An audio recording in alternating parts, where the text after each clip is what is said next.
Hello guys, कशा आहात तुम्ही सर्व? स्वागत आहे तुमचं आपल्या मिनी व्लॉगमध्ये. जसं की तुम्हाला माहिती होतं की माझे 10वीचे बोर्ड सुरू होते आणि माझे एक्झाम आता संपलेले आहेत. घरात बसून बसून खूप कंटाळा आलेला होता. म्हटलं चला काहीतरी संध्याकाळच्या नाश्त्यासाठी बनवूया. तर मी विचार केला की कोबी मंचुरियन बनवूया. त्यासाठी कोबी खिसून घेतला बारीक, त्याच्यामध्ये 1 वाटी मैदा ॲड केलेला आहे, त्याचबरोबर 1 वाटी कॉर्नफ्लॉवर ॲड केलेला आहे. त्यानंतर लसूण आणि अद्रक खिसून टाकलेलं आहे. तुम्ही हवं तर याची अद्रक आणि लसूणची पेस्ट टाकू शकता. थोडीशी हळद ॲड केलेली आहे. हळद ॲड केली, त्याच्यानंतर आपण घरात जे तिखट मसाला वापरतो तो ॲड करा. तुम्ही कोणताही मसाला त्याच्यामध्ये टाकू शकता.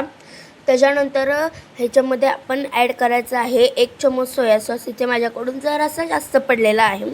त्याच्यानंतर आपल्याला ह्याच्यामध्ये ॲड करायचा आहे हा रेड चिली सॉस. हा ऑप्शनल आहे, तुम्हाला टाकायचा असेल तुम्ही टाकू शकता, अदरवाईज नाही टाकला तरी चालेल. तर आमच्या घरात सगळ्यांना तिखट आवडतं म्हणून मी हा रेड सॉस टाकते आहे. आणि त्याच्यानंतर आपल्याला ह्याच्यामध्ये ॲड करायचं आहे चवीप्रमाणे मीठ. इथे ना मी थोडं म्हणत इतकं जास्त मीठ टाकलेलं, पण ते टेस्टला छान झालं, तर खारट नव्हतं झालं. त्याच्यानंतर आपल्याला त्याच्यामध्ये ॲड करायचं आहे फूड कलर. जर तुमच्याकडे नसेल तर नाही टाकला तरी चालेल. माझ्याकडे होतं अवेलेबल म्हणून म्हटलं चला आपण टाकूया, ज्याने ना मंचुरियनला छान कलर येईल. आणि त्याच्यानंतर मला त्यांना हे सगळं छानपैकी मिक्स करून घ्यायचं आहे. आणि हे मिक्स करताना ना त्याच्यामध्ये पाणी टाकायचं नाही, कारण आपण मीठ टाकल्यामुळे ना कोबीला ऑलरेडी पाणी सुटणार आहे. त्यामुळे आपल्याला न पाणी टाकताना ते छान मिक्स करून घ्यायचं आहे. आणि मी ना इतकं छान ते मिक्स केलं आणि खूप छान भिजलं ते. त्याच्यानंतर चटणी बनवायला ना मी इथे 4 ते 5 हिरवी मिरची घेतली, अद्रक घेतलं आहे थोडंसं आणि लसूण घेतलं आहे. तर ना आपण हे सगळं ना थोडंसं ना त्याच्यामध्ये आपण पाणी टाकून ना ते मिक्सरमध्ये ग्राइंड करून घ्यायचं आहे. पाणी ह्याच्यासाठी कारण त्याची ना बारीक पेस्ट झाली पाहिजे म्हणून आपल्याला त्याच्यामध्ये पाणी ॲड करायचं आहे. तर हे ना मस्तपैकी आपण ग्राइंड करून घेऊया.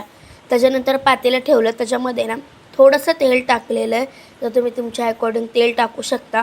त्यानंतर आपण जो पेस्ट बनवलेली होती ना ती याच्यामध्ये टाकून घ्यायची आहे आणि ती पेस्ट ना छान पहिले भाजून घ्यायची आहे तेलामध्ये.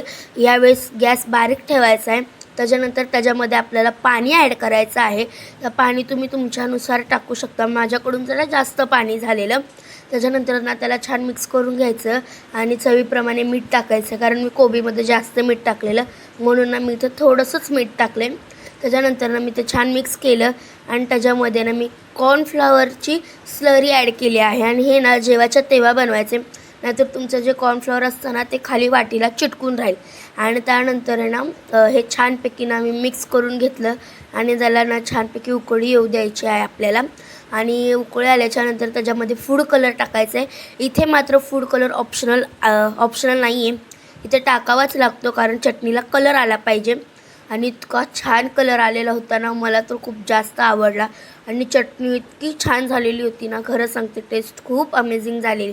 तुम्ही ना एकदा ही चटणी ना नक्की ट्राय करून बघा. आणि त्यानंतर ना मी जे मगाशी पीठ भिजू घातलेलं ना ते पीठ इतकं छान भिजलेलं होतं ना आणि इतकं सॉफ्ट वाटत होतं ना, इतकं म्हणजे एकदम भारी पीठ झालेलं होतं. आणि म्हटलं आता चला आपली चटणी पण इकडे होत आलेली आहे, तर पटापट आपण मंचुरियन पण गरम गरम तळून घेऊया. तर इथं ना तेल मी अगोदरच तापायला ठेवलेलं चटणी बनवताना.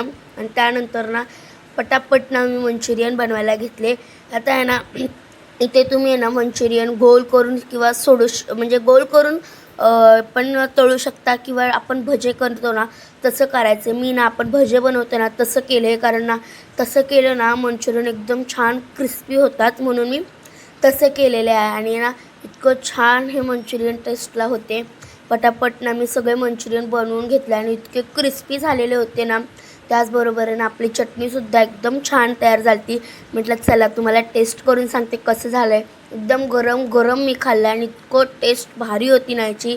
तुम्ही नक्की ट्राय करून बघा. आता नेक्स्ट रेसिपी कोणती ट्राय करू कमेंट्समध्ये नक्की सांगा. तोपर्यंत टाटा, बाय.